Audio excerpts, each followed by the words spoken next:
Aí vocês podem acessar, tá? E aí já fica lá. Porque se a gente não converter para o YouTube, gente, aí vai sumir pela plataforma BBB, né? Ela fica, salvo engano, disponível a gravação só uma semana. Mas aí, já que eu converti para o canal do YouTube, aí assisto quantas vezes vocês quiserem. Tem outros vídeos lá também, aí fiquem à vontade, tá? Bom, hoje é aula de antecipação. Vocês estão sabendo que amanhã, excepcionalmente, não irei. Aí eu já avisei os coordenadores acerca da aula de hoje, que também depois eu vou disponibilizar no canal do YouTube para vocês, tá? Antes do canal do YouTube vai estar na plataforma e daí vocês acessam e vai dar direto lá no canal, né?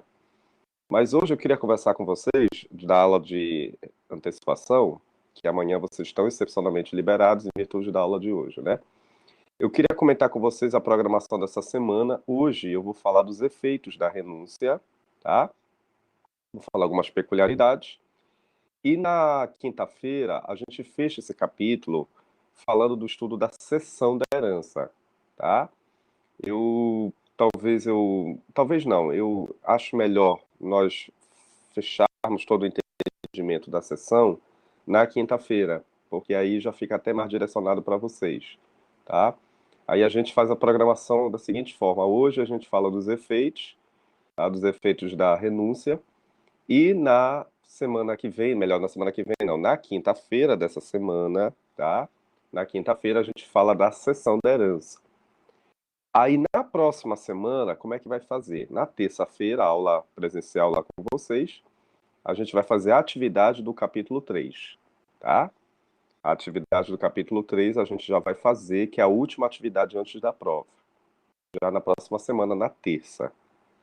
E na quinta-feira a gente vai iniciar o capítulo 4, porém, esse capítulo 4 não cai na prova. Ele só vem no segundo NPC. Mas a gente tem que adiantar o calendário, tá?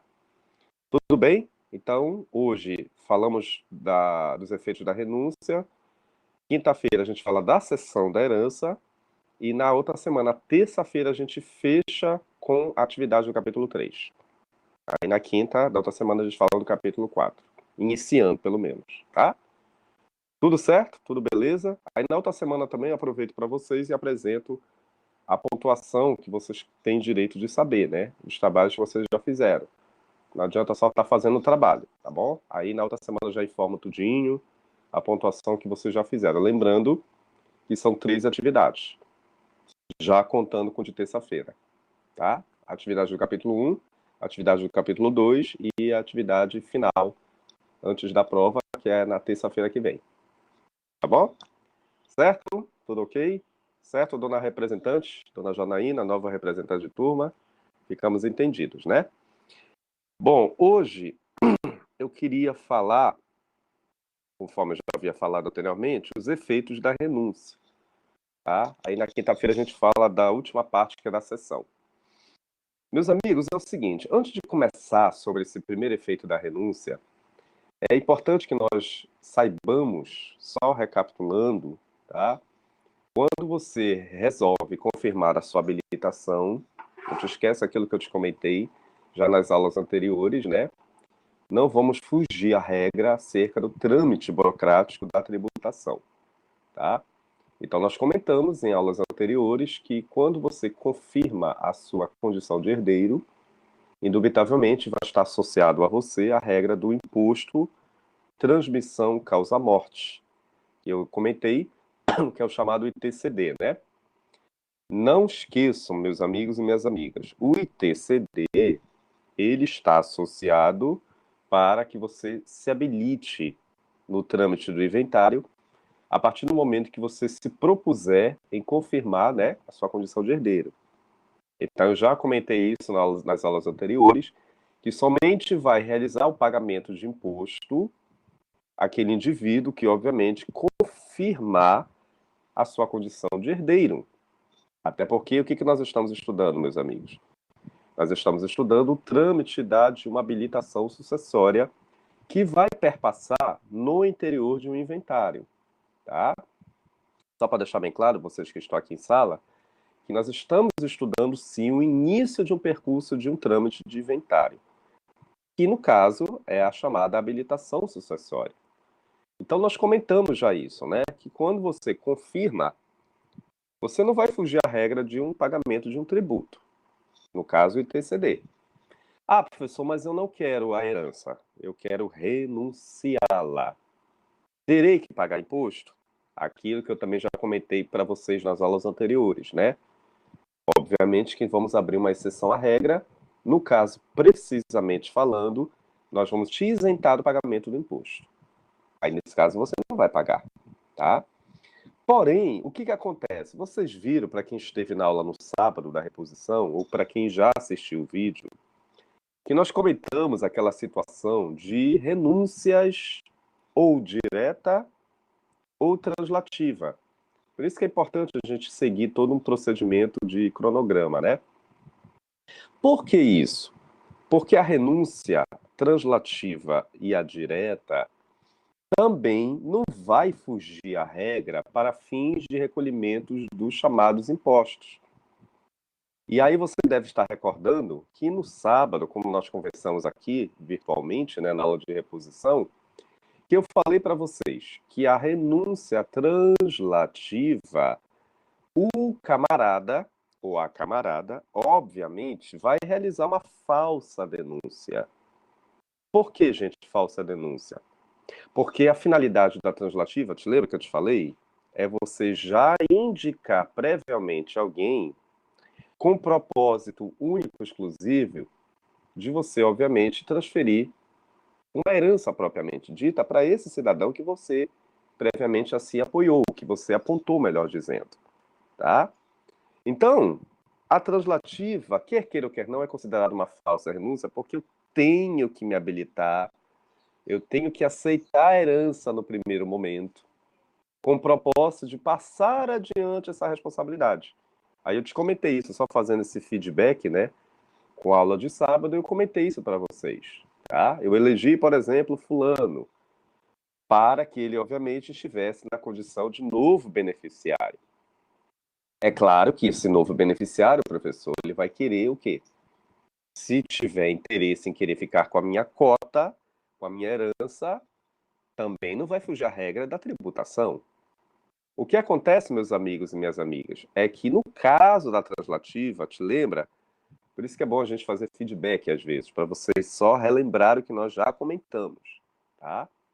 O que que acontece? Quem recebe a responsabilidade da herança vai estar associado diretamente à tua pessoa. É um negócio, o que que eu te falei? É um negócio bilateral, né? É um negócio interparte entre os próprios sujeitos dentro daquela relação processual propriamente dita ou extraprocessual, tá? Então, de um lado nós temos o autor daquela herança e de outro lado aquele que vai ser contemplado. O autor, o que que eu te falei? O autor, ele vai ter que pagar o imposto que é o ITCD. É a falsa renúncia, né? Porque ele paga, mas ele quer passar adiante essa responsabilidade. Ele não quer ficar com a herança, né? Que quer ou quer não, ele vai depois renunciar, mas ele vai renunciar com o propósito de já mencionar, já indicar previamente alguém.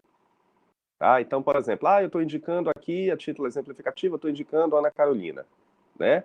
Se eu estou indicando a Ana Carolina, é porque significa dizer que eu previamente já havia me habilitado na herança. Eu já tinha realizado, obviamente, o pagamento do imposto, né? Que no caso é o ITCD.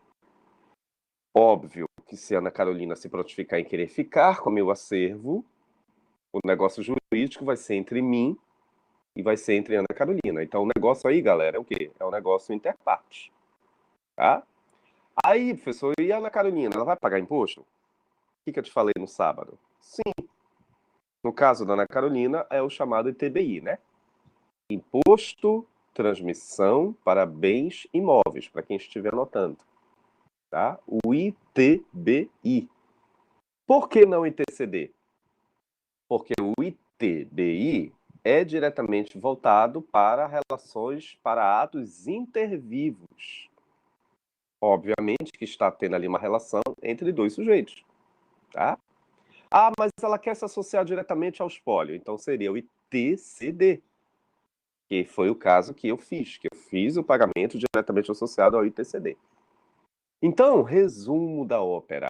só para recapitular que é importante, né? Esta dupla carga de impostos, a gente não pode faltar para essa regra. Eu, inclusive, mencionei isso, tá? Para aqueles que, mesmo tendo uma falsa renúncia, que no caso eu estou falando da translativa, tá? Eu quero sim renunciar, mas já me preocupando de antemão em indicar alguém, tá? Eu quero renunciar, mas indicando fulano, a fulana, o Beltrano. Para que isso seja possível, antes de mais nada, você precisará se habilitar naquele espólio, naquela herança. Se habilitou, pagou o ITCD, próximo passo é o beneficiário também honrar com seus compromissos, né? E pagar o ITBI. Essa dupla carga tributária de responsabilidades caracteriza a chamada renúncia translativa. Por que translativa? O que eu te falei no sábado? Só para a gente recapitular, porque eu estou transferindo uma responsabilidade. Haverá uma transferência de efeitos, tá? De corresponsabilidade de um sujeito para com outro. A herança vai ser transmitida desde que, previamente, eu tenha honrado o meu prévio compromisso. Qual foi o meu prévio compromisso? De me associar diretamente ao espólio. Indubitavelmente, eu paguei o ITCD, tá? E aí é claro que a beneficiária ou o beneficiário irá pagar o ITBI, tá? Agora, meu povo, é diferente daquilo que eu te falei também no sábado, só fazendo essa recapitulação breve. A renúncia direta é diferente, e na verdade é a regra.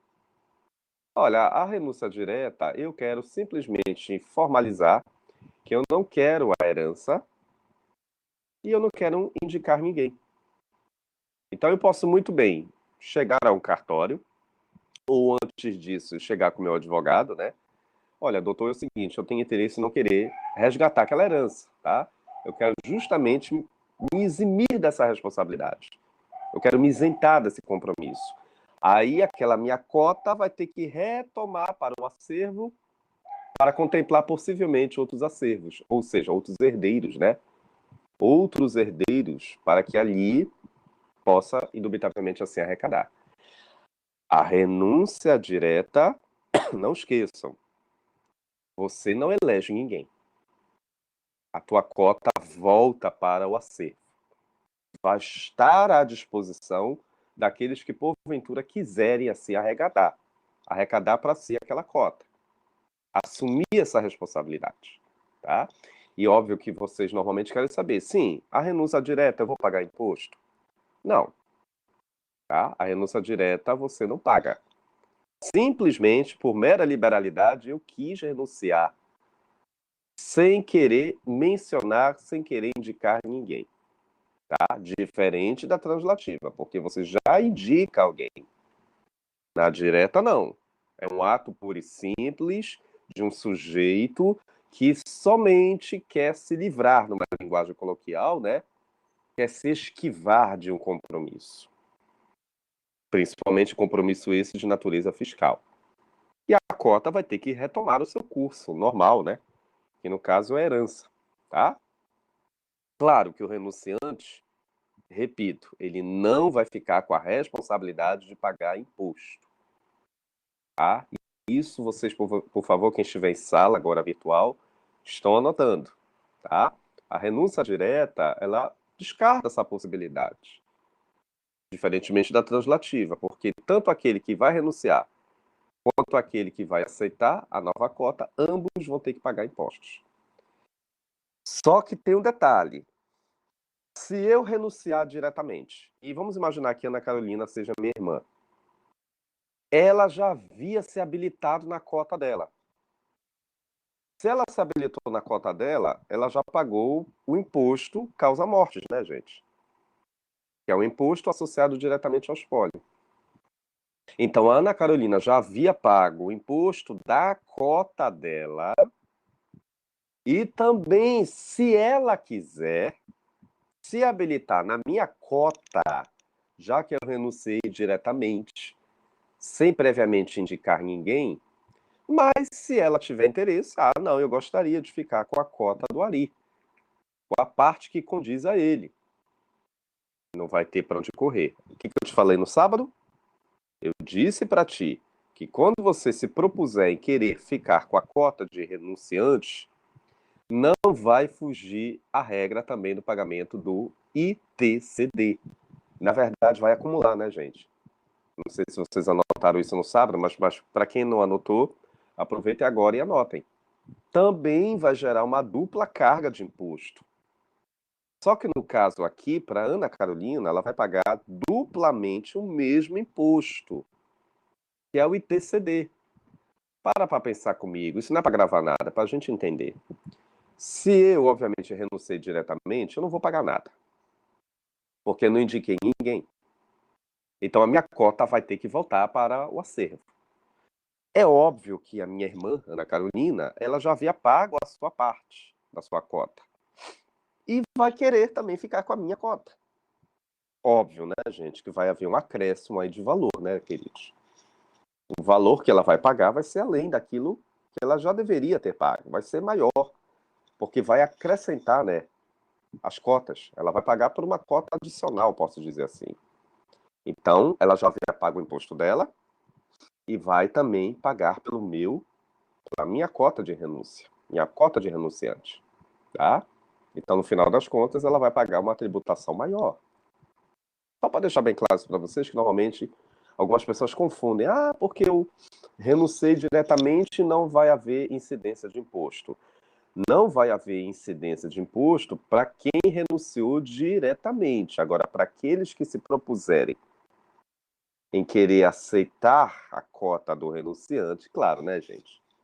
A cota de aceitação incide ITCD, incide Imposto de Transmissão Causa-Morte. Muitas das vezes até duplamente, tá? Porque quantas cotas forem necessárias, maior será o valor dessa tributação. Só para deixar bem claro isso para vocês, tá? Eu fiz questão só de retomar essa discussão porque são muitas peculiaridades. Aproveitando esse momento para introduzir vocês para essa aula de hoje, com relação aos efeitos da renúncia, tá? Toda vez que nós falamos de efeitos da renúncia, gente, nós estamos falando justamente quais implicações que alguém que procedeu uma renúncia vai trazer em sede de reconhecimento de imposto, em sede de reconhecimento de habilitados, em sede de reconhecimento de toda uma tramitação burocrática, para que daqui a pouco, lá na frente, você venha resgatar a sua cota de partilha. Quais são os reflexos quando alguém renuncia, né? Toda vez que nós falamos de efeitos da renúncia, nós estamos querendo direcionar o raciocínio de todos vocês o que realmente a renúncia vai trazer de consequência a partir do momento que eu assim a confirmar. O que ela traz de consequência de fato, hein, professor? E aí é que nós vamos agora observar isso, tá? Cuidado que agora eu vou dizer. Direito de acrescer. O que está escrito aí? Redação do artigo 1810, né? A redação clássica desse artigo 1810. Depois, vocês com calma, hoje à noite, ou daqui a pouquinho, a hora que vocês quiserem, vocês vão ler esses dispositivos, tá? Bom, gente, é o seguinte, antes de vocês verificarem a legislação, olhem para cá, por gentileza. Direito de acrescer. A palavra crescer. Para começo de conversa, essa regra, gente, cuidado, tá? Essa regra, de uma forma genérica, ela está direcionada para as situações da chamada renúncia direta. Anotem isso daí que eu acabei de dizer. Regra do direito de acrescer, indubitavelmente associado a quê? Indubitavelmente associado para situações que envolvem chamada renúncia direta. Vamos tomar um exemplo prático aqui para que nós possamos entender todo mundo junto, tá? Então, se eu tenho um filho, que por sua vez também tem um filho, ou seja, eu tenho um neto, né? Então, mesmo que um dia, isso vai ficar muito mais claro se eu, obviamente, pudesse, numa lousa agora, mostrar aqui para vocês. Mas eu vou falar da forma mais simplória possível que vocês vão entender tranquilamente. Então, gente, é o seguinte, se um dia eu vier a falecer, claro que você já sabe que quem é o meu herdeiro direto é o meu filho. Por mais que ele tenha outro filho, por mais que eu já seja avô, tá? Mas quem por primeiro deverá ser convocado é aquele que está numa ordem de preferência, que é o meu filho diretamente, tá? Então, galera, é o seguinte, a regra geral, o meu filho vai ser o contemplado. Ah, mas ele não quer a herança. Ah, ele não quer herança? Sim, ele quer renunciar diretamente. Se ele quiser renunciar diretamente, uma coisa é certa. A cota retoma para o acervo para que contemple herdeiros, obviamente, que estejam numa mesma ordem de preferência. Cuidado. O meu filho resolveu renunciar diretamente à cota dele, gente. Eu não estou falando de direito de exclusão e também não estou falando de direito de transmissão. Estou falando de direito de renúncia, principalmente a chamada renúncia direta, porque ele não indicou ninguém. Tá? Então, cuidado, gente, preste atenção aí, vocês que estão anotando. Se ele renunciou diretamente, a cota dele retoma para o acervo para que contemple aqueles herdeiros que estiverem na mesma ordem de preferência do meu filho. Então, vamos imaginar que se ele tivesse um irmão, é óbvio que essa cota ainda não iria descer. É óbvio que essa cota ainda não iria contemplar, por exemplo, o meu neto. Por exemplo, o filho do meu filho, no caso, né? Por quê, professor? Porque primeiro nós temos que observar quem é que está numa ordem de preferência. Associado, obviamente, a mim, né? Ao finado. Então, por mais que eu tenha netos, ou de repente bisnetos, eu não sei, mas antes de chamar essa galera aí, quem está numa ordem preferencial é os meus filhos. Então, se um deles resolver renunciar diretamente à cota, esta cota ainda não pode contemplar gerações subsequentes, ordens subsequentes, tá, gente? Ah, porque eles têm também filhos. Ou seja, os meus filhos também têm os seus filhos. Mas esses filhos dos meus filhos, que são os meus netos, no caso, né, para ninguém se baralhar, os meus netos somente vão ser chamados desde que os meus filhos já tivessem renunciado, até de uma certa forma por unanimidade. Agora, se um deles, um dos meus filhos, renunciar diretamente, quem primeiro tem que estar convocado nessa ordem de preferência será o meu outro filho, tá? Mesmo que ele também tenha filho, mesmo que eu tenha N netos, mas cuidado, para renúncia, galera, quem estiver na mesma ordem de preferência, estas primeiras pessoas que estiverem nessa mesma ordem de preferência deverão, a princípio, serem chamadas, tá? Ah, eu pensei que pelo simples fato do seu filho ter renunciado, o neto automaticamente já iria ficar com a cota. Não. Para o neto ficar com a cota do renunciante, somente em se tratando de ou direito de transmissão, ou de repente direito de representação, mas direito de acrescer sempre, gente, vai acontecer em se tratando de renúncia de heranças. É isso que eu quero que vocês não esqueçam. O fenômeno do direito de acrescer, para quem estiver anotando, é uma regra específica para atos de renúncias, precisamente falando, renúncias diretas, tá? Quando você simplesmente ignora, não quer a herança e ela vai voltar para o acervo. Só que vai voltar para o acervo para contemplar quem estiver, o herdeiro que estiver na mesma ordem de preferência do renunciante. Que é esse exemplo que eu estou falando aqui para vocês. Eu tenho 2 filhos, que por sua vez também têm filhos. Ou seja, eu tenho 2 netos, tá? Mas se um dos meus filhos renunciou à cota dele, não pode os netos, a princípio, serem chamados. Não. A cota do renunciante volta para o acervo para que contemple aquele outro herdeiro que estiver na mesma ordem de preferência do renunciante. É óbvio que vocês já associaram quem está de camarote é o outro filho meu, né? Aí tu me perguntas, mas por que acrescer, professor? Eu não sei se alguém deve ter pensado nisso aqui. Simples, gente.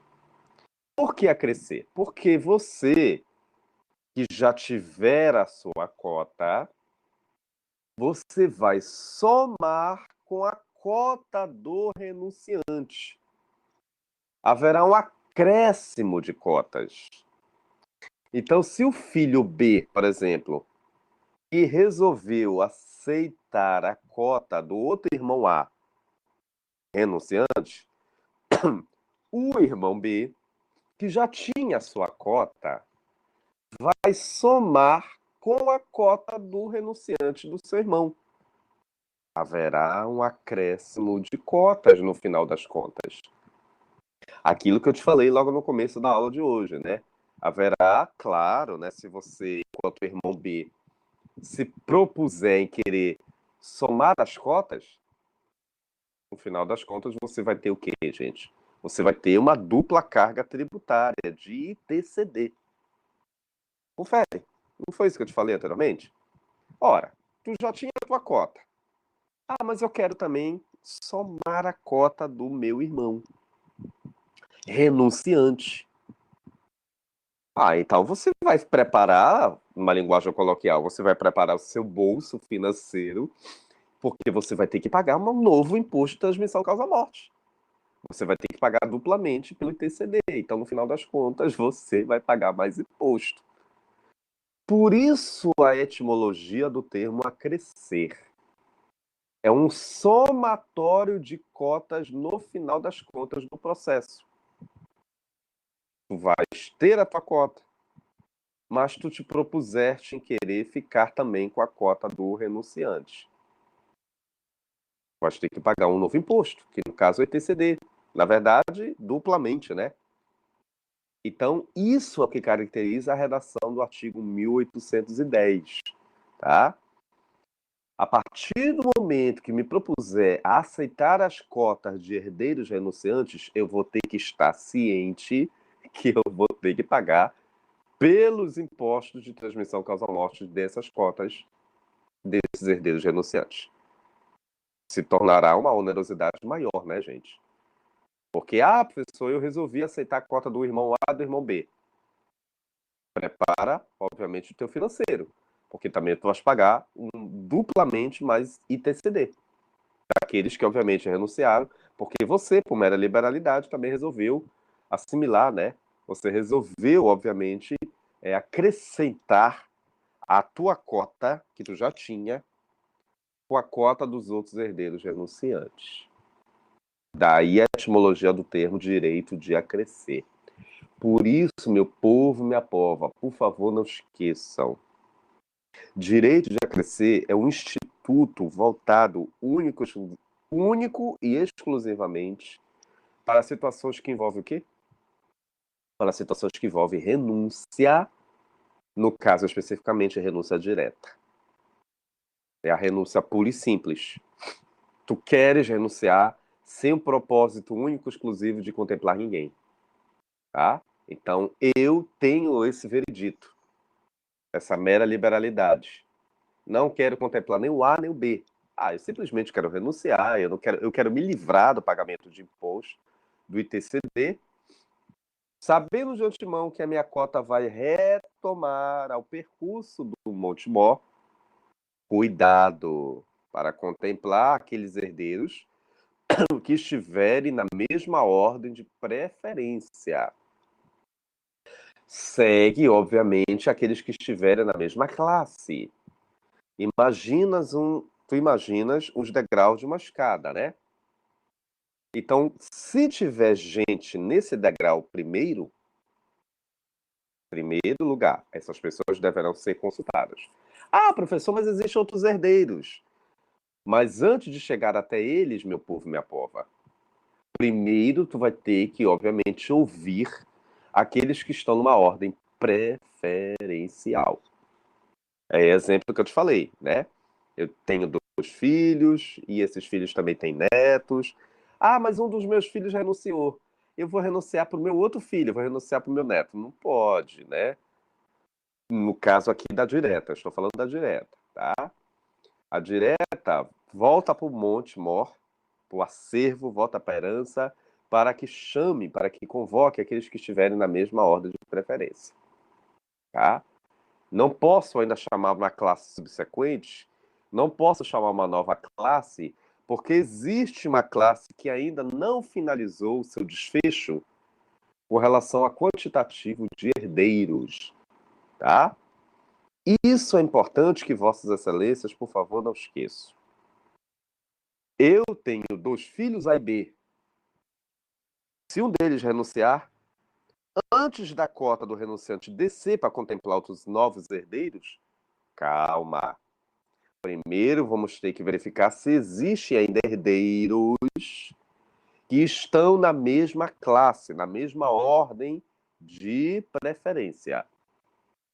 Basta que vocês se lembrem, né, dessa palavra ordem de preferência, tá?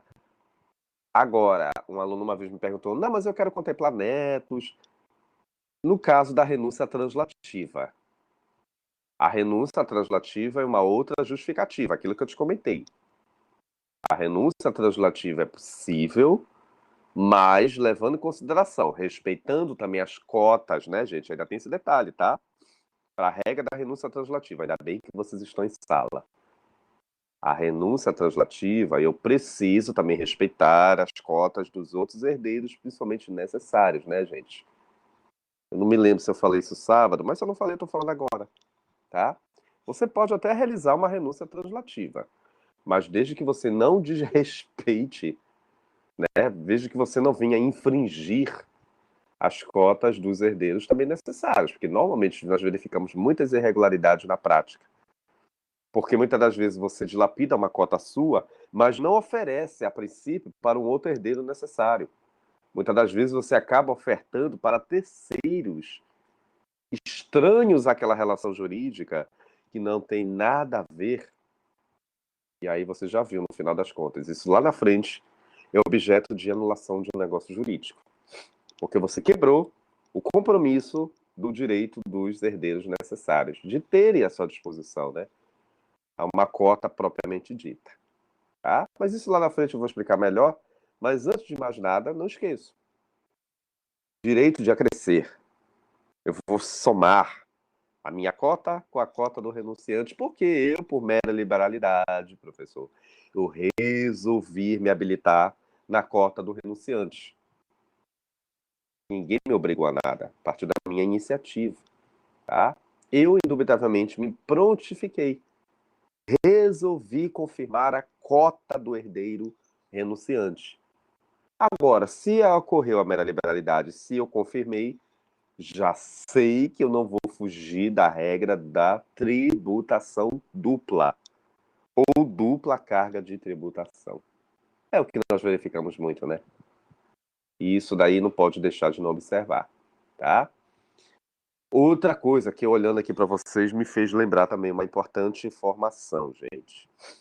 Agora, para contemplar gerações subsequentes, e obviamente também será possível isso ser procedido, vamos imaginar outra situação. Eu tenho dois filhos, que cada filho meu também apresenta filhos, né?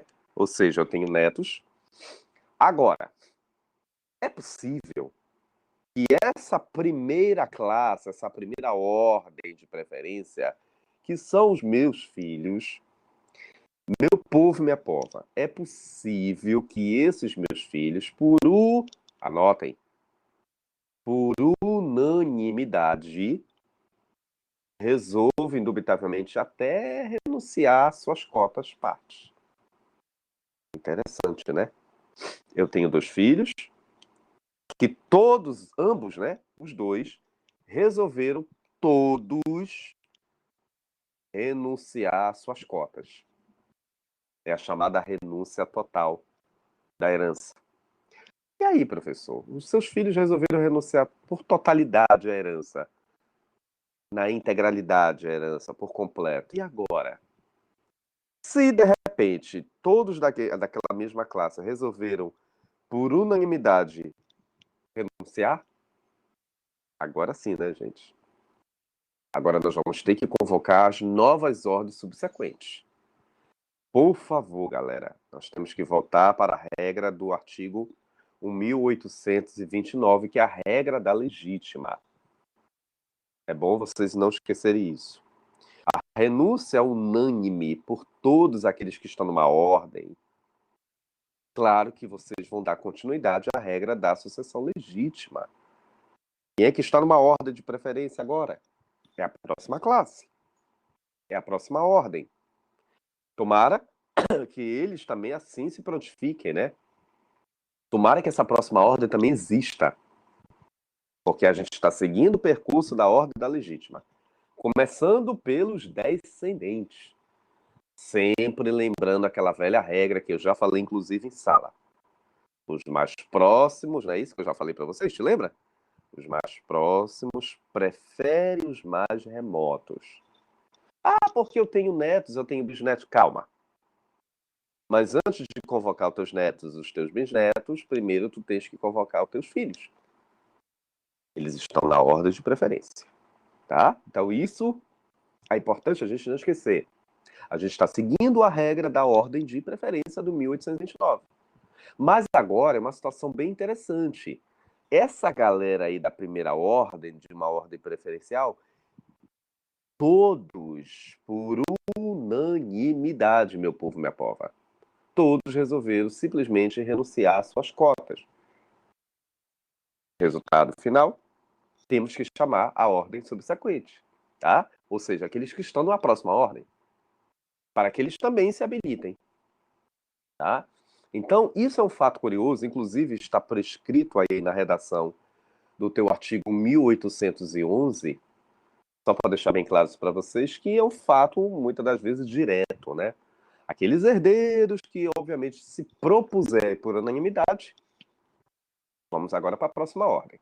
Aqueles que, obviamente, estão numa ordem subsequente. Essa galera também vai ser convocada para que preste alguma informação, para que também se prontifique. Aí uma aluna, nunca me esqueço, uma aluna falou assim, mas se eles também se resolverem renunciar? Se eles resolverem novamente renunciar, continua com a regra da legítima. Continua com o percurso da ordem de preferência, gente. Ei, para pensar, acorda. A gente não pode esquecer a velha redação do artigo 1829. Eu acho que tu já sabes que artigo é esse, da altura do campeonato. Tu já tá até careca de saber. A regra da ordem de vocação legitária. A ordem de preferência. Tá? A gente iniciou pelos primeiros descendentes, a primeira ordem. Vamos imaginar, eles não quiseram a herança, todos resolveram renunciar, continuamos o mesmo percurso para os descendentes. Vamos ver se agora existe uma outra ordem subsequente, como se fosse uma escada, né? Aquela primeira ordem não quis, aquele primeiro degrau, podemos dizer assim, vamos para o próximo degrau. Continuando ainda descendentes, né? Professor, o outro degrau também se negou a aceitar. E assim subsequentemente. Enquanto existir descendente, essa galera aí é convocada, né, gente?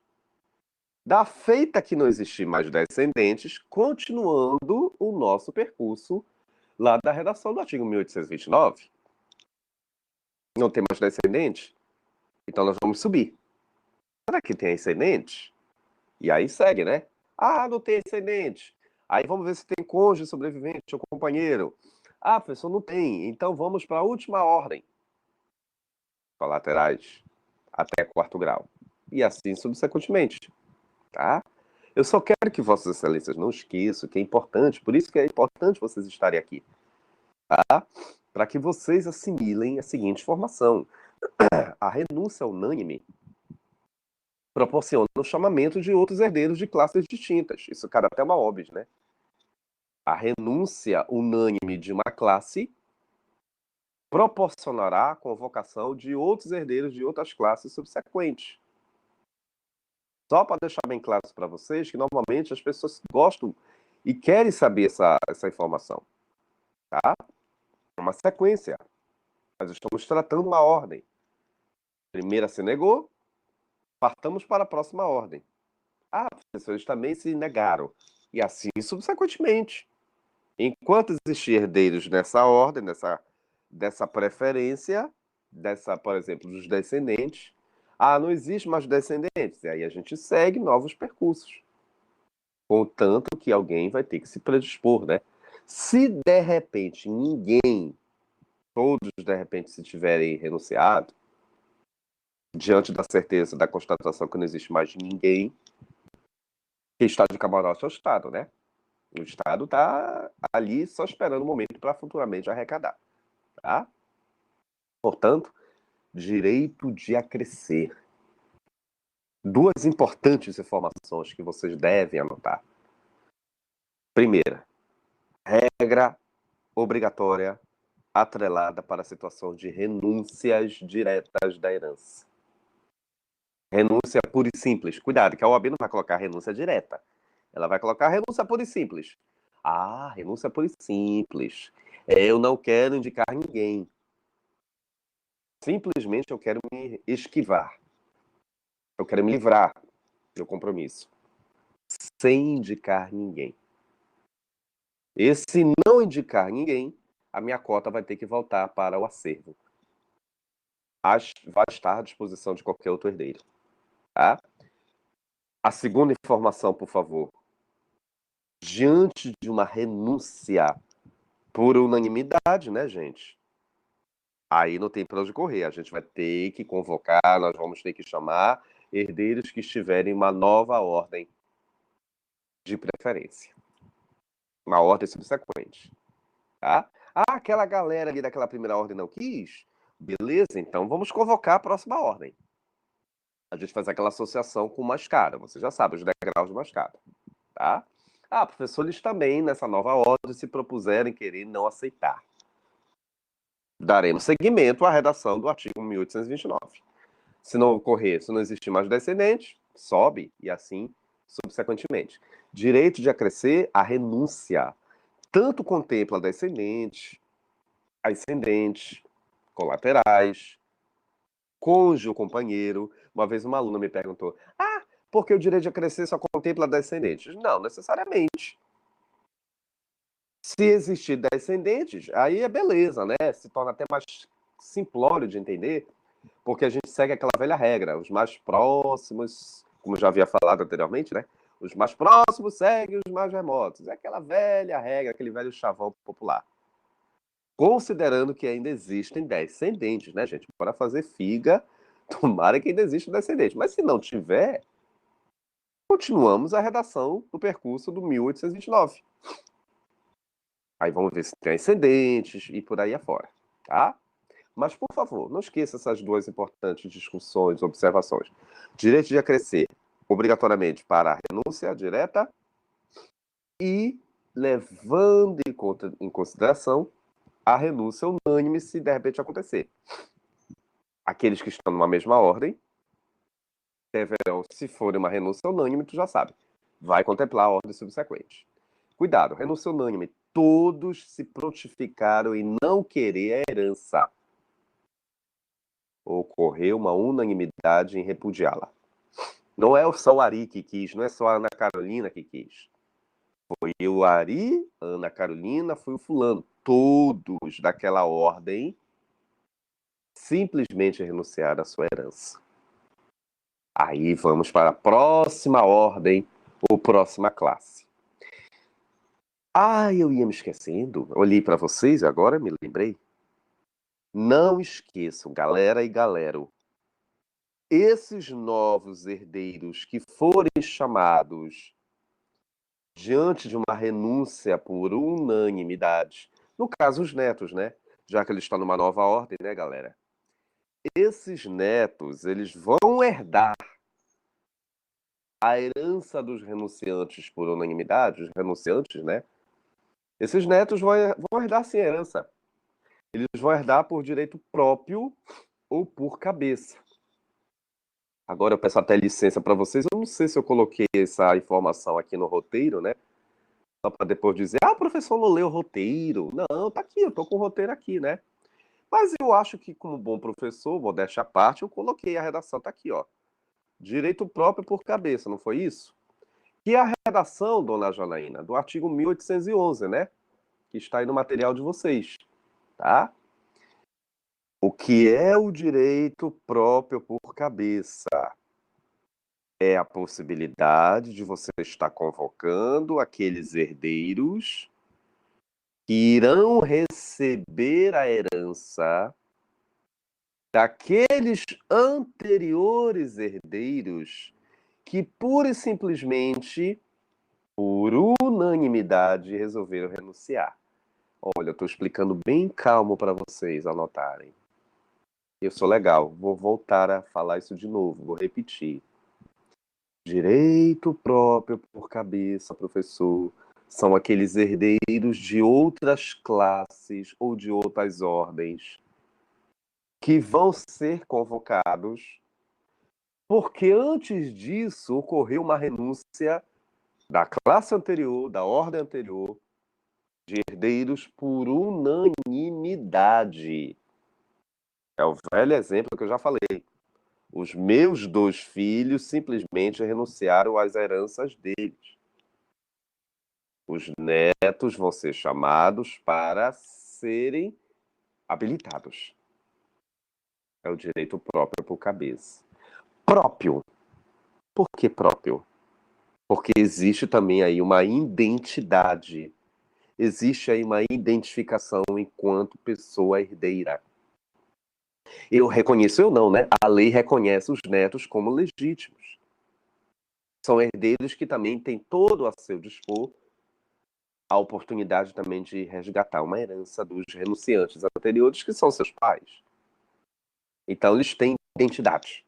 Cuidado com a palavra própria, tá? Identidade, reconhecimento. Vocês que estão anotando, eu sei que vocês adoram anotar. Direito próprio é isso. Eu reconheço os netos, a outra ordem, como herdeiros legítimos, reconhecidos pela lei. Já está dizendo, né? Até redundante, né? Mas a gente precisa, às vezes, ser redundante para ficar claro, né?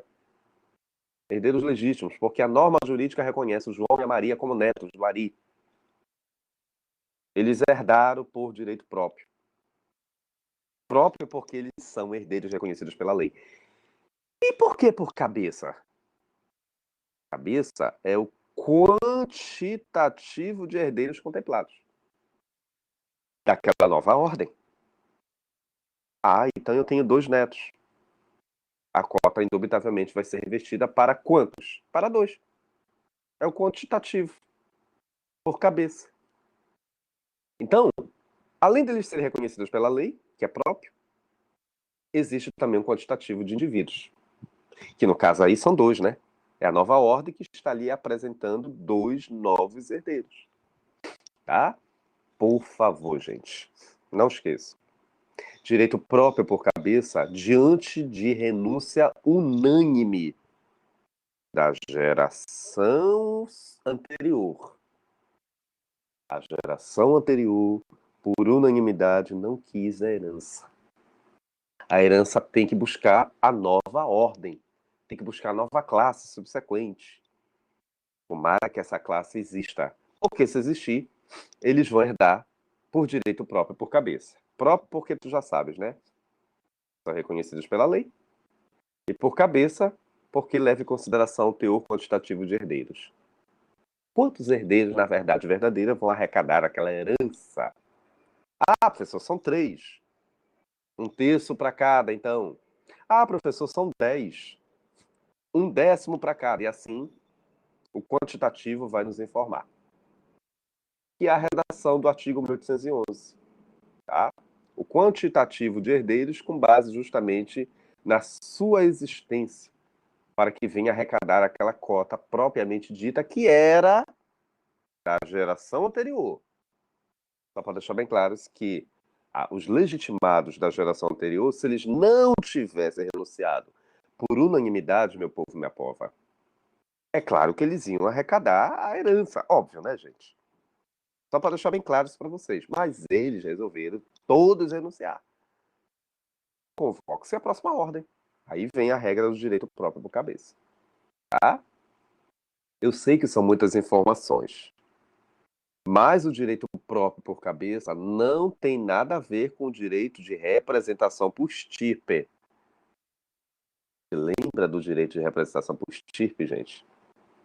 Direito de representação ocorre ou por exclusão ou por premoriência, não é isso?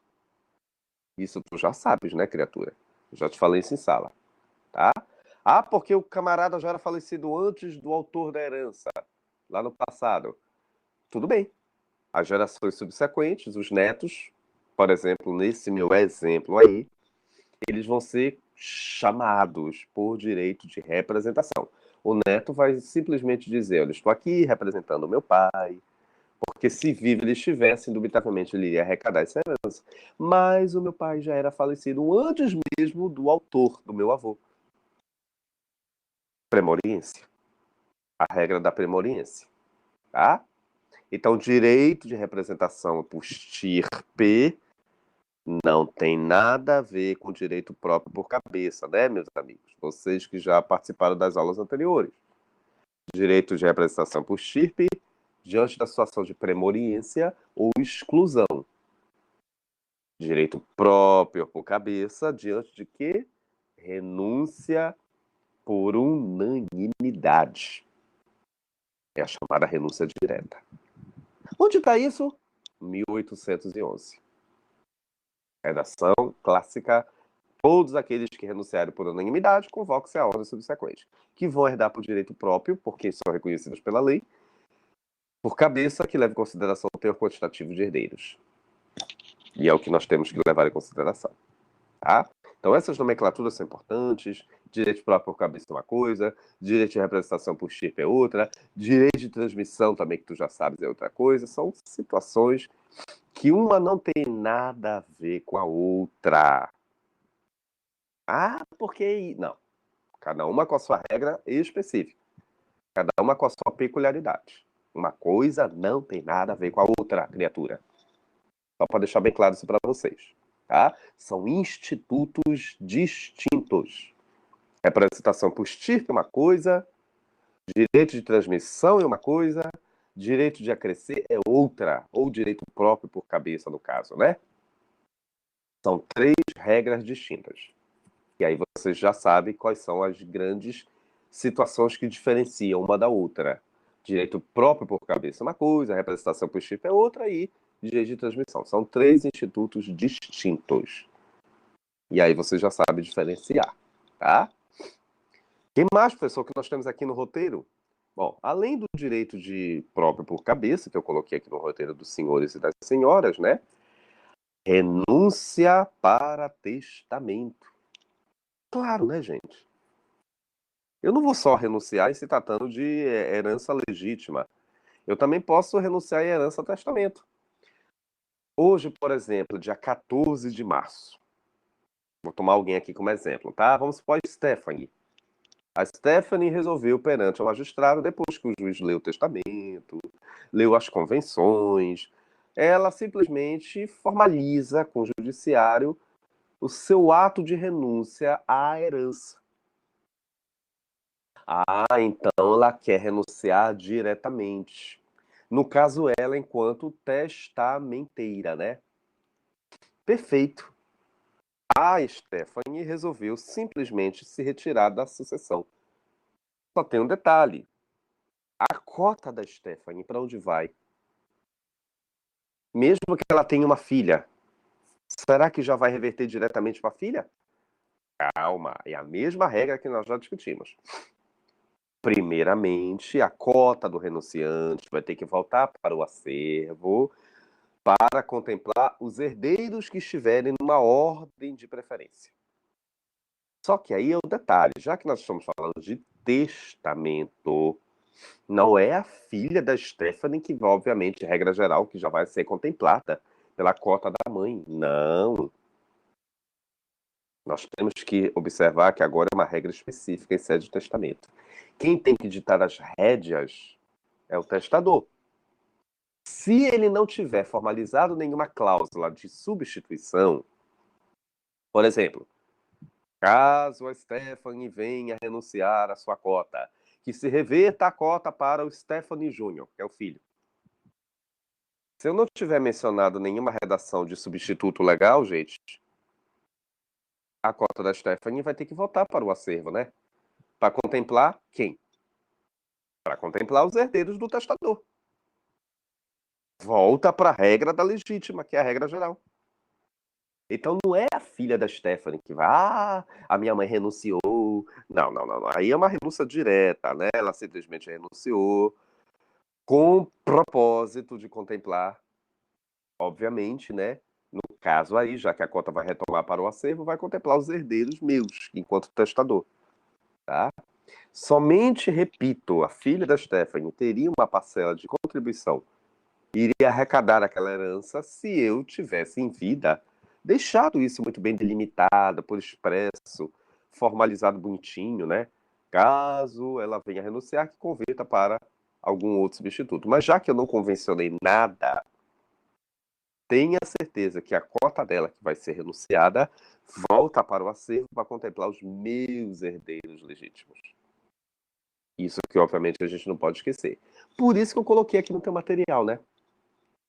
Eu fiz questão de dizer para vocês que a renúncia, que está até uma redação aí do 1947, em sede testamentária, a renúncia não só vai acontecer na regra da legítima, mas também acontece na regra do testamento. É importante vocês não esquecerem. Se quiserem até anotar, é importante. Regra da renúncia, instituto da regra da legítima e também acontece no instituto da regra testamentária. Na regra testamentária até é óbvio da gente entender. Se o testamenteiro renunciar, volta para o monte mó, para o acervo. E para quem vai contemplar? Será que é para o filho do testamenteiro, desde que esteja definitivamente formalizado isso em testamento? A cláusula tem que estar muito bem delimitada, definida, né? Essa condição de direito de substituição. Se não tiver nada delimitado, volta para contemplar os herdeiros do testador. Tá? Então, cuidado. Tire na minha... porque renúncia é só para a regra da legítima. Não. A renúncia também ocorre na regra testamentária. Bom, só para deixar bem claro isso, que o testamenteiro também pode renunciar. E também, conforme aqui no material de Vossas Excelências, o renunciante à herança é só... é. Participação no usufruto, né? Cuidado.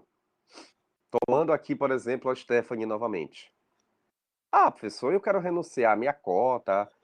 O meu filho, de repente, foi contemplado pelo direito de substituição. De repente, o meu filho foi contemplado por uma cláusula de substituição. O senhor, enquanto testador, contemplou. Por exemplo, diante da renúncia da Stephanie, a cota desceu para contemplar o Stephanie Júnior, o filho. E aí? Só tem um detalhe, professor. Ele é de menor. Pergunta que não quer calar. Eu, enquanto mãe dele, a Stephanie me falando, né? Eu, enquanto mãe dele, eu posso administrar, gerenciar a cota do usufruto do bem do meu filho? Eu posso ser uma curadora? Claro. Ei, essa regra não é a mesma coisa da regra da exclusão, tá? Lembra que eu te falei na regra da exclusão? Você perde a administração, o gerenciamento do direito ao usufruto dos bens, né? É um dos efeitos da exclusão. Aqui no direito da renúncia,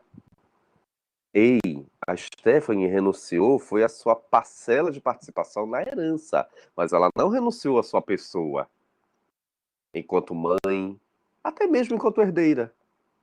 Ela não cometeu nenhum ato falho, nenhuma ilicitude. Ela simplesmente não quis a herança, ela não quis o legado. A título exemplificativo aqui no testamento. Mas não vai lhe tolir o direito de continuar a exercer o seu poder familiar perante o seu filho, aos seus filhos menores, inclusive para administrar, gerenciar o usufruto dos bens. Bens esses que foram revertidos para eles. Já que eles não têm a capacidade plena de gerenciar, Por si só, caberá aos representantes legais assumirem esse compromisso do usufruto, da administração dos bens. Tranquilo, gente. A Stephanie vai continuar a gerenciar a administração. Até quando, professor? Me parece que até enquanto atingir a maioridade civil, né? Uma vez o aluno me perguntou, até quando? Até enquanto ele for de menor, tá? Então, por favor, vocês que estão anotando aí, olha essa pegadinha. Quem renuncia não perde o direito de administração do gerenciamento dos bens dos menores, não, tá? Usufruto, isso não é situação de exclusão, não, gente. A exclusão, sim, né, galera? Quem for excluído aí não tem como mais dar continuidade ao gerenciamento, à administração de bens, principalmente se tratando daquela mesma ordem, daquela mesma regra da herança. Agora aqui, porque eu renunciei. Sim, mas isso não é nenhum ato ilícito, isso é um ato legal. É um ato reconhecido por lei. Você não está cometendo nenhuma irregularidade. E não vai lhe tolir o direito de continuar o seu exercício do seu poder familiar. Só para deixar bem claro isso para vocês, que algumas pessoas acabam confundindo, né? Porque eu vou renunciar. Eu não vou mais gerenciar os bens do meu filho. Que isso? Você continua tranquilamente a gerenciar. Você pode até se candidatar como representante curador. Qual o problema? A única coisa que você fez é que você não quis a herança. E se for um testamento, pode ser que o testador tenha revertido um direito de substituição, contemplando um filho seu. E você pode ser tranquilamente o curador, o gerenciador, o administrador dos bens desse seu filho enquanto menor ainda estiver. Promete que não vão esquecer isso? Vocês prometem que não vão confundir gerenciamento com exclusão, né? E gerenciamento por renúncia são duas coisas diferentes. Direito de administração, tá aqui, eu coloquei, né? Participação do usufruto da prole. Para renúncia eu posso. Para exclusão e dignidade de deserdação, né? Aí eu não posso. Ali eu já perdi esse direito, tá?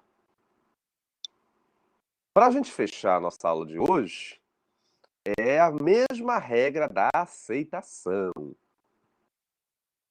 Tá feita que tu renunciares à tua condição, à tua herança. Eu me arrependi. Eu quero voltar atrás, eu quero anular, eu quero retroagir. Não, gente.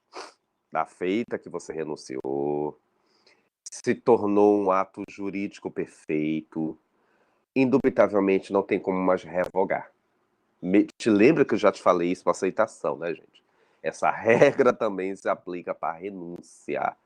Regra geral é um ato irrevogável e retratável. Somente se tratando de quê? Vícios do negócio jurídico. Eu acho que isso não é mais novidade para vossas excelências, né? Já te comentei isso também para aceitação.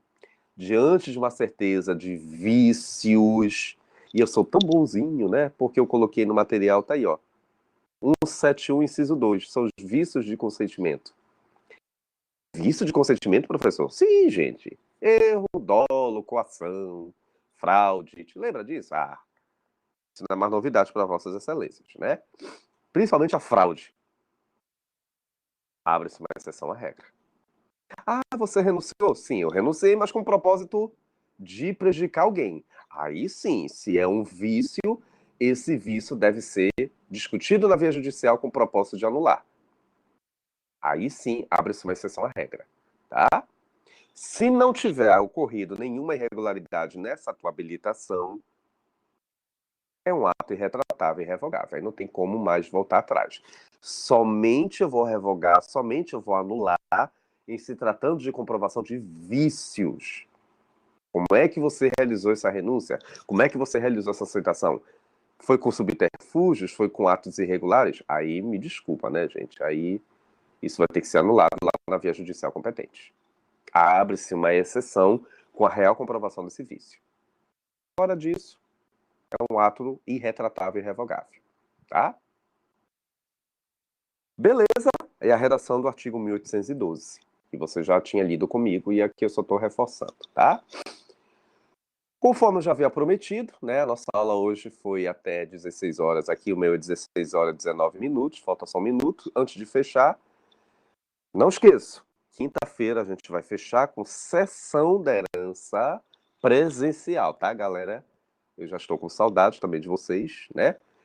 E amanhã, para quem já sabe, a gente antecipou a aula de amanhã para hoje. E mais tarde, no máximo até amanhã, eu vou disponibilizar esse link dessa aula de hoje de antecipação, tá?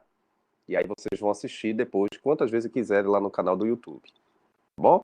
E quinta-feira a gente fala de sessão da herança.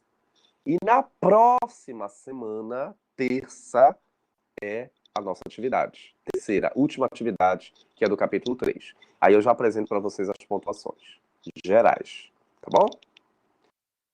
Tudo entendido, galera? Nos entendemos. Fernanda, Janaína, João, Stephanie, Vinícius, os demais que estiveram já aqui. Tudo very good, tudo tranquilo, tá? Gente, meu muito obrigado. Horário de Brasília, 16h20, como eu já havia falado na plataforma. Eu sou um relógio, né? E a gente tem que cumprir com aquilo que a gente forma aos nossos alunos, tá? A gente não pode fugir à regra. Temos que ter um compromisso com vocês, em primeiro lugar. O resto é consequência. Em primeiro lugar, são meus alunos, tá? E aí, logo em seguida, a gente vê os outros compromissos. Mas quinta-feira estarei lá com vocês presencialmente, tá bom? Um abraço a todos e até quinta. E mais tarde eu vou postar para vocês na plataforma esse vídeo de hoje. Um abraço a todos e até quinta, se Deus quiser.